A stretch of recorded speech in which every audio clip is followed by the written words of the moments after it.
భూమి ఇది భగవంతుడి సృష్టి, పంచభూతాలలో ఒకటి.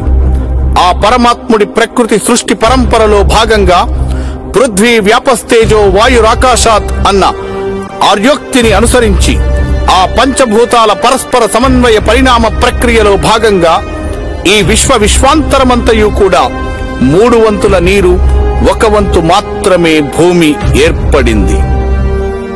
ఈ భూమిలో కూడా మంచు పర్వతాలు, ఎడారులు, దండకారణ్యాలు, కీకారణ్యాలు, అభయారణ్యాలు, కొండలు, గుట్టలు, లోయలు ఇవన్నీ పోగా నివాసయోగ్యమైనటువంటి స్థలం కేవలం 12 నుంచి 15% మాత్రమే.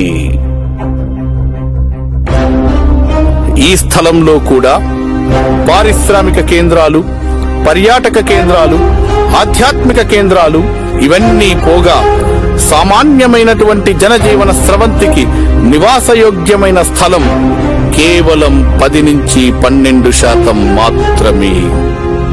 ఇంత తక్కువగా భూమి ఉన్నది కాబట్టే గతంలో రాజ్యాల మధ్య యుద్ధాలు జరిగినా, ఎందరో రాజులు నేల కొరిగినా, మరెందరో రాజులు కీర్తి శిఖరాలను అందుకున్నా, నేడు దేశాల మధ్య వాగ్యుద్ధాలు జరుగుతున్నా, ప్రచ్ఛన్న యుద్ధాలు జరుగుతున్నా, ప్రత్యక్ష యుద్ధ వాతావరణం నెలకొన్నా అది కేవలం భూమి కోసం మాత్రమే.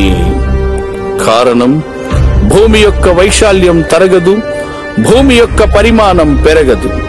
కాబట్టి భూమి యొక్క విలువ పెరుగుతుంది.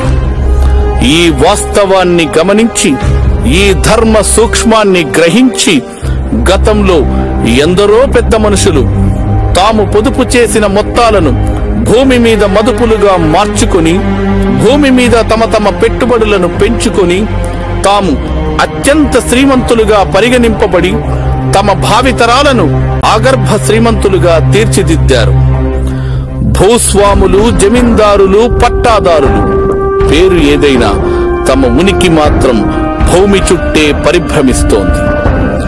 యుగాలు మారినా, శకాలు చెదరినా, తరాలు తొలగినా, తరాల మధ్య అంతరాలు తరిగిపోయినా వన్నె తరగని చెక్కు చెదరనిది కేవలం భూమి ఒక్కటి.